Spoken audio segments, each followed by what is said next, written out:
குட்டி யாரு? இந்த பாட்டு உங்களுக்கு எப்படி தெரியும்? நீங்க யாரு? என் பேரு ருக்மணி. என்னது, நீங்க தான் ருக்மணியா? உங்களை பார்க்க குட்டி வந்தாரு.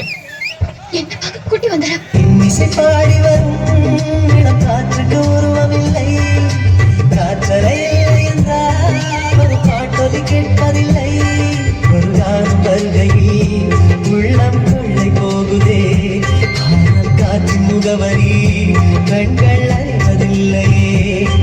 இந்த வாழ்க்கையை ஒரு தேடலா, அதை தேடி தேடி தேடும் மனது தொலைகிறதே.